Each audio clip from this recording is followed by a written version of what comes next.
ಶೀರ್ಷಿಕೆ ಯಾರೂ ಗಮನಿಸದ ಹಳೆಯ ಸೈಕಲ್, ಆದರೆ ಅದೇ ಒಂದು ಕುಟುಂಬದ ಭವಿಷ್ಯವನ್ನು ಬದಲಿಸಿತು.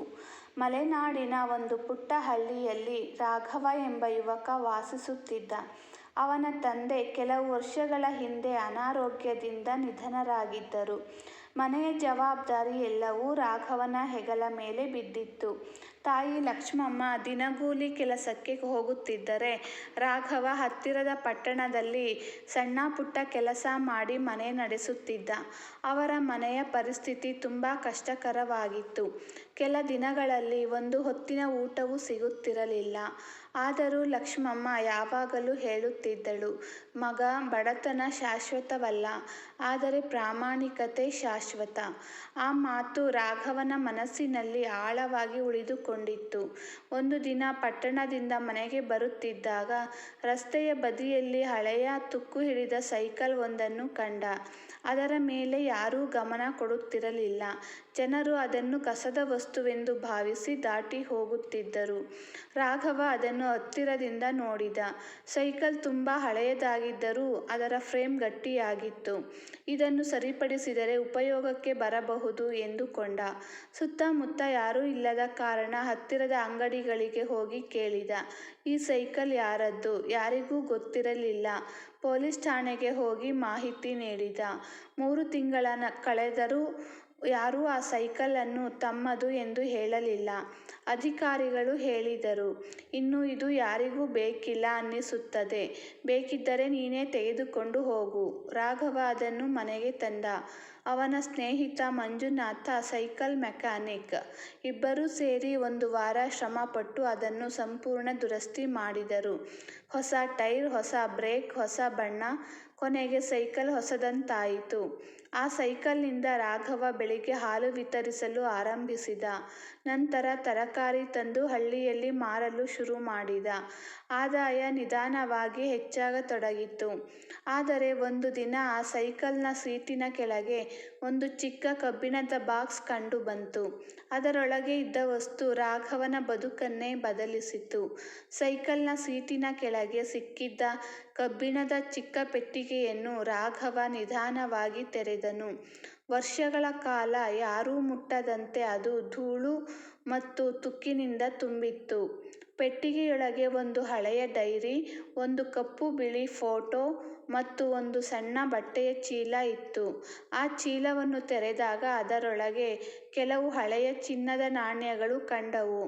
ರಾಘವನ ಕಣ್ಣುಗಳು ಆಶ್ಚರ್ಯದಿಂದ ದೊಡ್ಡದಾದವು. ಇಷ್ಟೊಂದು ಹಣದಿಂದ ನಮ್ಮ ಎಲ್ಲ ಕಷ್ಟಗಳು ಮುಗಿದು ಹೋಗುತ್ತವೆ ಎಂಬ ಆಲೋಚನೆ ಒಂದು ಕ್ಷಣ ಅವನ ಮನಸ್ಸಿನಲ್ಲಿ ಮೂಡಿತು. ಆದರೆ ತಕ್ಷಣ ತಾಯಿಯ ಮಾತು ನೆನಪಾಯಿತು. ನಮ್ಮದು ಅಲ್ಲದ ವಸ್ತುವಿನಿಂದ ಬಂದ ಸುಖ ಹೆಚ್ಚು ದಿನ ಉಳಿಯುವುದಿಲ್ಲ. ರಾಘವ ಆ ನಾಣ್ಯಗಳನ್ನು ಮತ್ತೆ ಚೀಲದಲ್ಲೇ ಇಟ್ಟನು. ನಂತರ ಡೈರಿಯನ್ನು ತೆರೆದು ಓದಲು ಆರಂಭಿಸಿದ. ಮೊದಲ ಪುಟದಲ್ಲಿ ಹೀಗೆ ಬರೆದಿತ್ತು, ಈ ಡೈರಿಯನ್ನು ಯಾರೇ ಕಂಡರೂ ದಯವಿಟ್ಟು ನನ್ನ ಕುಟುಂಬವನ್ನು ಹುಡುಕಿಕೊಡಿ. ನನ್ನ ಹೆಸರು ಶಂಕರಯ್ಯ. ಮುಂದಿನ ಪುಟಗಳಲ್ಲಿ ಶಂಕರಯ್ಯನ ಜೀವನದ ಕಥೆ ಇತ್ತು. ಅವರು ಒಬ್ಬ ಪ್ರಾಮಾಣಿಕ ಶಿಕ್ಷಕರಾಗಿದ್ದರು. ಜೀವನ ಪೂರ್ತಿ ದುಡಿದು ಸ್ವಲ್ಪ ಸ್ವಲ್ಪವಾಗಿ ಹಣವನ್ನು ಉಳಿಸಿಕೊಂಡಿದ್ದರು. ಆದರೆ ಒಂದು ದಿನ ಅವರ ಸೈಕಲ್ ಕಳುವಾಯಿತು. ಅದೇ ಸೈಕಲ್ನಲ್ಲಿ ಅವರು ತಮ್ಮ ಜೀವನದ ನೆನಪುಗಳು ಮತ್ತು ಸ್ವಲ್ಪ ಅಮೂಲ್ಯವಾದ ವಸ್ತುಗಳನ್ನು ಇಟ್ಟುಕೊಂಡಿದ್ದರು. ಅದನ್ನು ಮತ್ತೆ ಎಂದಿಗೂ ಕಂಡುಕೊಳ್ಳಲಿಲ್ಲ. ಡೈರಿಯ ಕೊನೆಯ ಪುಟದಲ್ಲಿ ಒಂದು ವಿಳಾಸ ಮತ್ತು ಒಂದು ವಾಕ್ಯ ಬರೆಯಲಾಗಿತ್ತು, ಈ ವಸ್ತುಗಳು ನನ್ನ ಮಕ್ಕಳಿಗೆ ತಲುಪಿದರೆ ನನ್ನ ಆತ್ಮಕ್ಕೆ ಶಾಂತಿ ಸಿಗುತ್ತದೆ. ಆ ರಾತ್ರಿ ರಾಘವನಿಗೆ ನಿದ್ರೆಯೇ ಬರಲಿಲ್ಲ. ಅವನ ಮುಂದೆ 2 ದಾರಿಗಳಿದ್ದವು. ಒಂದು, ಆ ನಾಣ್ಯಗಳನ್ನು ತನ್ನ ಬಳಿ ಇಟ್ಟುಕೊಂಡು ಬಡತನದಿಂದ ಹೊರಬರುವುದು. ಇನ್ನೊಂದು, ನಿಜವಾದ ಮಾಲೀಕರನ್ನು ಹುಡುಕಿ ಎಲ್ಲವನ್ನೂ ಹಿಂತಿರುಗಿಸುವುದು. ಬೆಳಿಗ್ಗೆ ಎದ್ದ ಕೂಡಲೇ ರಾಘವ ತನ್ನ ನಿರ್ಧಾರವನ್ನು ತಾಯಿಗೆ ಹೇಳಿದ. ಲಕ್ಷ್ಮಮ್ಮನ ಕಣ್ಣು ತುಂಬಿತು. ಮಗ, ನಾವು ಬಡವರಾಗಿರಬಹುದು, ಆದರೆ ನಮ್ಮ ಮನಸ್ಸು ಶ್ರೀಮಂತವಾಗಿರಬೇಕು. ಆ ಮಾತು ರಾಘವನಿಗೆ ಹೊಸ ಧೈರ್ಯ ನೀಡಿತು. ಅವನು ಡೈರಿಯಲ್ಲಿ ಇದ್ದ ವಿಳಾಸವನ್ನು ಹಿಡಿದು ಮುಂದಿನ ದಿನವೇ ಮತ್ತೊಂದು ಊರಿಗೆ ಹೊರಟ. ಆದರೆ ಅಲ್ಲಿ ತಲುಪಿದಾಗ ಅವನಿಗೆ ಒಂದು ದೊಡ್ಡ ಆಘಾತ ಕಾದಿತ್ತು. ಆ ವಿಳಾಸದಲ್ಲಿದ್ದ ಹಳೆಯ ಮನೆ ಸಂಪೂರ್ಣವಾಗಿ ಕುಸಿದು ಹೋಗಿತ್ತು. ಅಕ್ಕಪಕ್ಕದವರು ಹೇಳಿದರು, ಆ ಕುಟುಂಬ 10 ವರ್ಷಗಳ ಹಿಂದೆಯೇ ಈ ಊರು ಬಿಟ್ಟು ಹೋಗಿದೆ. ಈಗ ಅವರು ಎಲ್ಲಿದ್ದಾರೆ ಎಂಬುದು ಯಾರಿಗೂ ಗೊತ್ತಿಲ್ಲ. ರಾಘವ ನಿರಾಶೆಯಿಂದ ಅಲ್ಲೇ ನಿಂತನು. ಆದರೆ ಅಲ್ಲಿದ್ದ ಒಬ್ಬ ವಯಸ್ಸಾದ ವ್ಯಕ್ತಿ ಅವನನ್ನು ಕರೆಯುತ್ತಾ ಹೇಳಿದರು, ಮಗನೇ, ನಾನು ಶಂಕರಯ್ಯರನ್ನು ಚೆನ್ನಾಗಿ ತಿಳಿದಿದ್ದೆ. ಅವರ ಬಗ್ಗೆ ನಿನಗೆ ಹೇಳಬೇಕಾದ ಒಂದು ರಹಸ್ಯ ಇದೆ. ಆ ವೃದ್ಧರ ಹೆಸರು ರಾಮಚಂದ್ರಪ್ಪ. ರಾಘವ ಅವರ ಹತ್ತಿರ ಕುಳಿತನು. ವೃದ್ಧರು ನಿಧಾನವಾಗಿ ಮಾತನಾಡಲು ಆರಂಭಿಸಿದರು. ಮಗನೇ, ಶಂಕರಯ್ಯರು ಈ ಊರಿನ ಅತ್ಯಂತ ಪ್ರಾಮಾಣಿಕ ವ್ಯಕ್ತಿ. ಅವರು ಯಾರಿಗೂ ಕೆಟ್ಟದ್ದು ಮಾಡಲಿಲ್ಲ. ಆದರೆ ಒಮ್ಮೆ ಅವರ ಸೈಕಲ್ ಕಳುವಾದ ನಂತರ ಅವರ ಜೀವನವೇ ಬದಲಾಯಿತು. ಏನಾಯಿತು ತಾತ ಎಂದು ರಾಘವ ಕೇಳಿದ. ಆ ಸೈಕಲ್ನಲ್ಲಿ ಅವರ ಜೀವನ ಪೂರ್ತಿ ಸಂಗ್ರಹಿಸಿದ್ದ ಕೆಲವು ಚಿನ್ನದ ನಾಣ್ಯಗಳಿದ್ದವು. ಅದಕ್ಕಿಂತ ಮುಖ್ಯವಾಗಿ ಅವರ ಹೆಂಡತಿಯ ಕೊನೆಯ ನೆನಪುಗಳಿದ್ದವು. ಆ ವಸ್ತುಗಳು ಕಳೆದು ಹೋದ ನೋವನ್ನು ಅವರು ತಡೆಯಲಿಲ್ಲ. ರಾಮಚಂದ್ರಪ್ಪನ ಕಣ್ಣುಗಳು ನೀರಿನಿಂದ ತುಂಬಿದವು. ಕೆಲವೇ ತಿಂಗಳಲ್ಲಿ ಅವರು ಅನಾರೋಗ್ಯಕ್ಕೆ ತುತ್ತಾದರು. ಸಾಯುವ ಮುನ್ನ ಒಂದೇ ಮಾತು ಹೇಳಿದರು, ಒಂದು ದಿನ ನನ್ನ ಸೈಕಲ್ ಯಾರಿಗಾದರೂ ಸಿಕ್ಕರೆ ನನ್ನ ಮಕ್ಕಳಿಗೆ ತಲುಪಿಸಿರಿ. ರಾಘವನ ಹೃದಯ ಭಾರವಾಯಿತು. ಅವರ ಮಕ್ಕಳು ಈಗ ಎಲ್ಲಿದ್ದಾರೆ ತಾತ? ಅವರ ಮಗ ಸುರೇಶ್ ಬೆಂಗಳೂರಿಗೆ ಹೋಗಿದ್ದಾನೆ ಎಂದು ಕೇಳಿದ್ದೆ. ಆದರೆ ನಿಖರವಾದ ವಿಳಾಸ ಗೊತ್ತಿಲ್ಲ. ರಾಘವ ಅಲ್ಲಿಂದ ಹೊರಡುವಾಗ ವೃದ್ಧರು ಒಂದು ಹಳೆಯ ಕಾಗದವನ್ನು ಕೊಟ್ಟರು. ಇದು ಸುರೇಶ್ ಕೆಲಸ ಮಾಡುತ್ತಿದ್ದ ಹಳೆಯ ಕಂಪನಿಯ ವಿಳಾಸ. ಬಹುಶಃ ಇದರಿಂದ ನಿನಗೆ ಸಹಾಯವಾಗಬಹುದು. ರಾಘವ ಮರುದಿನವೇ ಬೆಂಗಳೂರಿಗೆ ಹೊರಟ. ನಗರದ ಜನಸಂದಣಿ, ದೊಡ್ಡ ಕಟ್ಟಡಗಳು, ಅಪರಿಚಿತ ರಸ್ತೆಗಳು ಇವೆಲ್ಲದರ ನಡುವೆ ಅವನು ಆ ವಿಳಾಸವನ್ನು ಹುಡುಕಿದ.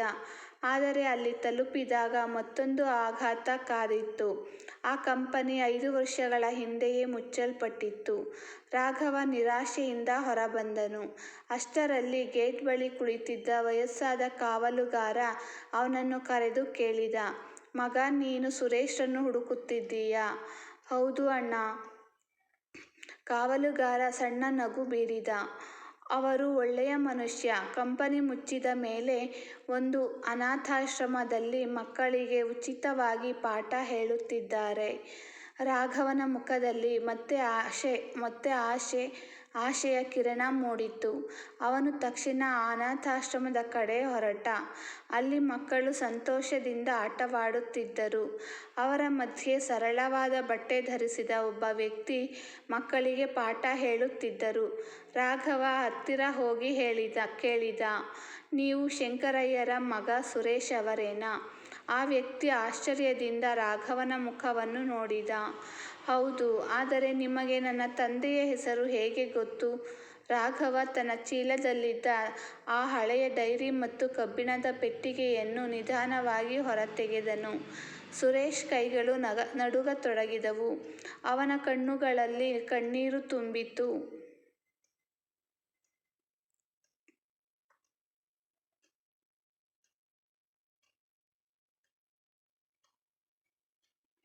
ರಾಘವ ತನ್ನ ಕೈಯಲ್ಲಿದ್ದ ಹಳೆಯ ಡೈರಿ, ಕಬ್ಬಿಣದ ಪೆಟ್ಟಿಗೆ ಮತ್ತು ಚಿನ್ನದ ನಾಣ್ಯಗಳಿದ್ದ ಚೀಲವನ್ನು ಸುರೇಶ್ ಮುಂದೆ ಇಟ್ಟನು.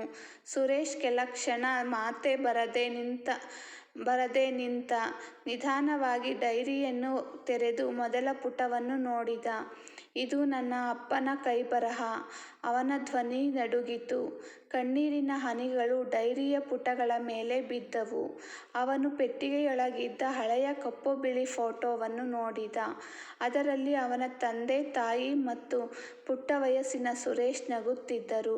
ಆ ನೆನಪುಗಳು ಅವನ ಮನಸ್ಸನ್ನು ಕದಡಿದವು. ಅಪ್ಪ ಈ ಫೋಟೋವನ್ನು ಯಾವಾಗಲೂ ತಮ್ಮ ಜೊತೆ ಇಟ್ಟುಕೊಳ್ಳುತ್ತಿದ್ದರು. ಸೈಕಲ್ ಕಳೆದು ಹೋದ ದಿನದಿಂದ ಅವರು ತುಂಬ ಮೌನವಾಗಿ ಬಿಟ್ಟರು ಎಂದು ಸುರೇಶ್ ಹೇಳಿದ. ಅನಾಥಾಶ್ರಮದ ಮಕ್ಕಳು ಏನಾಗುತ್ತಿದೆ ಎಂದು ಕುತೂಹಲದಿಂದ ನೋಡುತ್ತಿದ್ದರು. ಸುರೇಶ್ ರಾಘವನ ಕೈ ಹಿಡಿದು ಹೇಳಿದ, ತಮ್ಮ, ಇಷ್ಟೊಂದು ಅಮೂಲ್ಯವಾದ ವಸ್ತುಗಳು ನಿನ್ನ ಕೈಗೆ ಸಿಕ್ಕಿದ್ದರೂ ನೀನು ಅವನ್ನು ನಿನ್ನದಾಗಿಸಿಕೊಳ್ಳಲಿಲ್ಲ. ಇಂತಹ ಪ್ರಾಮಾಣಿಕ ವ್ಯಕ್ತಿಯನ್ನು ನಾನು ಜೀವನದಲ್ಲಿ ನೋಡಿಲ್ಲ. ರಾಘವ ನಗುತ್ತಾ ಉತ್ತರಿಸಿದ, ಇದು ನನ್ನದು ಅಲ್ಲ, ಸರಿಯಾದ ವ್ಯಕ್ತಿಗೆ ತಲುಪಿಸುವುದು ನನ್ನ ಕರ್ತವ್ಯ. ಸುರೇಶ್ ಚಿನ್ನದ ನಾಣ್ಯಗಳ ಚೀಲವನ್ನು ರಾಘವನ ಕೈಗೆ ಹಿಂತಿರುಗಿಸುತ್ತಾ ಹೇಳಿದ, ಇವು ನಿನ್ನ ಪ್ರಾಮಾಣಿಕತೆಗೆ ನನ್ನ ಕೃತಜ್ಞತೆಯ ಉಡುಗೊರೆ. ಆದರೆ ರಾಘವ ತಕ್ಷಣ ತಲೆಯಾಡಿಸಿದ, ಬೇಡ ಅಣ್ಣ, ನಿಮ್ಮ ತಂದೆಯವರು ತಮ್ಮ ಮಕ್ಕಳಿಗಾಗಿ ಉಳಿಸಿದ ಆಸ್ತಿಯನ್ನು ನಾನು ಹೇಗೆ ತೆಗೆದುಕೊಳ್ಳಲಿ? ಸುರೇಶ್ ಕ್ಷಣಕಾಲ ಯೋಚಿಸಿ ಹೇಳಿದ, ಹಾಗಾದರೆ ಈ ಹಣವನ್ನು ನಮ್ಮಿಬ್ಬರ ಹೆಸರಿನಲ್ಲಿ ಒಂದು ಒಳ್ಳೆಯ ಕೆಲಸಕ್ಕೆ ಬಳಸೋಣ. ರಾಘವ ಕುತೂಹಲದಿಂದ ಕೇಳಿದ, ಯಾವ ಕೆಲಸ? ಸುರೇಶ್ ಅನಾಥಾಶ್ರಮದ ಮಕ್ಕಳತ್ತ ನೋಡುತ್ತಾ ಹೇಳಿದ, ಈ ಮಕ್ಕಳಲ್ಲಿ ಎಷ್ಟು ಜನ ಬಡತನದಿಂದ ಓದನ್ನು ಬಿಟ್ಟಿದ್ದಾರೆ ಗೊತ್ತಾ? ಈ ಹಣದಿಂದ ಅವರ ಶಿಕ್ಷಣಕ್ಕೆ ಒಂದು ನಿಧಿ ಆರಂಭಿಸೋಣ. ಅದಕ್ಕೆ ನನ್ನ ತಂದೆ ಶಂಕರಯ್ಯ ಅವರ ಹೆಸರಿಡೋಣ. ರಾಘವನ ಮುಖದಲ್ಲಿ ಸಂತೋಷ ಅರಳಿತು. ಅದೇ ನಿಜವಾದ ಗೌರವ. ಇಬ್ಬರೂ ಕೈಕುಲುಕಿ ಆ ನಿರ್ಧಾರ ಕೈಗೊಂಡರು. ಆದರೆ ಅವರಿಗೆ ತಿಳಿದಿರಲಿಲ್ಲ, ಆ ಅನಾಥಾಶ್ರಮಕ್ಕೆ ಆ ದಿನ ಒಬ್ಬ ದೊಡ್ಡ ಉದ್ಯಮಿ ಅತಿಥಿ ಬಂದಿದ್ದನು. ರಾಘವ ಮತ್ತು ಸುರೇಶ್ ನಡುವಿನ ಈ ಸಂಪೂರ್ಣ ಸಂಭಾಷಣೆಯನ್ನು ಅವರು ಮೌನವಾಗಿ ಕೇಳಿದ್ದರು. ಅವರ ಮನಸ್ಸಿನಲ್ಲಿ ಒಂದು ದೊಡ್ಡ ಮೂಡಿತ್ತು. ಅನಾಥಾಶ್ರಮದ ಒಂದು ಮೂಲೆಯಲ್ಲಿ ನಿಂತಿದ್ದ ಆ ಉದ್ಯಮಿ ಅರವಿಂದ್ ಶೆಟ್ಟಿ. ಅವರು ರಾಜ್ಯದ ಹೆಸರಾಂತ ಉದ್ಯಮಿಗಳಲ್ಲಿ ಒಬ್ಬರು. ಸಮಾಜ ಸೇವೆಯಲ್ಲಿ ಆಸಕ್ತಿ ಇದ್ದರೂ ಇಂತಹ ಪ್ರಾಮಾಣಿಕತೆಯನ್ನು ಅವರು ತಮ್ಮ ಜೀವನದಲ್ಲಿ ಅಪರೂಪವಾಗಿ ನೋಡಿದ್ದರು. ರಾಘವ ಮತ್ತು ಸುರೇಶ್ ಮಾತನಾಡುತ್ತಿದ್ದ ಪ್ರತಿಯೊಂದು ಮಾತನ್ನು ಅವರು ಮೌನವಾಗಿ ಕೇಳಿದ್ದರು. ಸ್ವಲ್ಪ ಹೊತ್ತಿನ ನಂತರ ಅವರು ಇಬ್ಬರ ಬಳಿಗೆ ಬಂದರು. ಕ್ಷಮಿಸಿ, ನಿಮ್ಮ ಮಾತುಗಳನ್ನು ನಾನು ಕೇಳಿಬಿಟ್ಟೆ ಎಂದು ವಿನಯದಿಂದ ಹೇಳಿದರು. ರಾಘವ ಮತ್ತು ಸುರೇಶ್ ಆಶ್ಚರ್ಯದಿಂದ ಅವರನ್ನು ನೋಡಿದರು. ನಾನು ಅರವಿಂದ್ ಶೆಟ್ಟಿ. ನಿಮ್ಮಿಬ್ಬರ ಪ್ರಾಮಾಣಿಕತೆ ನನ್ನ ಮನಸ್ಸನ್ನು ಮುಟ್ಟಿದೆ. ರಾಘವ ತಲೆ ತಗ್ಗಿಸಿದ, ನಾವು ಮಾಡಿದ್ದು ನಮ್ಮ ಕರ್ತವ್ಯ ಮಾತ್ರ ಸರ್. ಅರವಿಂದ್ ನಗುತ್ತಾ ಹೇಳಿದರು, ಇಂದಿನ ಕಾಲದಲ್ಲಿ ಕರ್ತವ್ಯವನ್ನು ಹೀಗೆ ನಿಭಾಯಿಸುವವರು ಬಹಳ ಕಡಿಮೆ. ಅವರು ಅನಾಥಾಶ್ರಮದ ಮಕ್ಕಳನ್ನು ನೋಡಿದರು. ಈ ಮಕ್ಕಳ ಶಿಕ್ಷಣಕ್ಕಾಗಿ ನೀವು ಆರಂಭಿಸಲು ಬಯಸುತ್ತಿರುವ ನಿಧಿಗೆ ನಾನು ಸಹಾಯ ಮಾಡುತ್ತೇನೆ. ಸುರೇಶ್ ಕಣ್ಣೀರಿನಿಂದ ಹೇಳಿದರು, ಸರ್, ನೀವು ನಿಜವಾಗಿಯೂ ಸಹಾಯ ಮಾಡುತ್ತೀರಾ? ಹೌದು, ಆದರೆ ಒಂದು ಷರತ್ತು. ಏನು ಸರ್? ಈ ನಿಧಿಗೆ ನಿಮ್ಮ ತಂದೆ ಶಂಕರಯ್ಯ ಅವರ ಹೆಸರೇ ಇರಬೇಕು. ಅವರ ಪ್ರಾಮಾಣಿಕತೆ ಮುಂದಿನ ಪೀಳಿಗೆಗೆ ಮಾದರಿಯಾಗಬೇಕು. ಕೆಲವೇ ವಾರಗಳಲ್ಲಿ ಶಂಕರಯ್ಯ ಶಿಕ್ಷಣ ಟ್ರಸ್ಟ್ ಆರಂಭವಾಯಿತು. ಚಿನ್ನದ ನಾಣ್ಯಗಳನ್ನು ಸುರಕ್ಷಿತವಾಗಿ ಹರಾಜು ಮಾಡಿ ಬಂದ ಹಣವನ್ನು ಟ್ರಸ್ಟ್ಗೆ ಸೇರಿಸಲಾಯಿತು.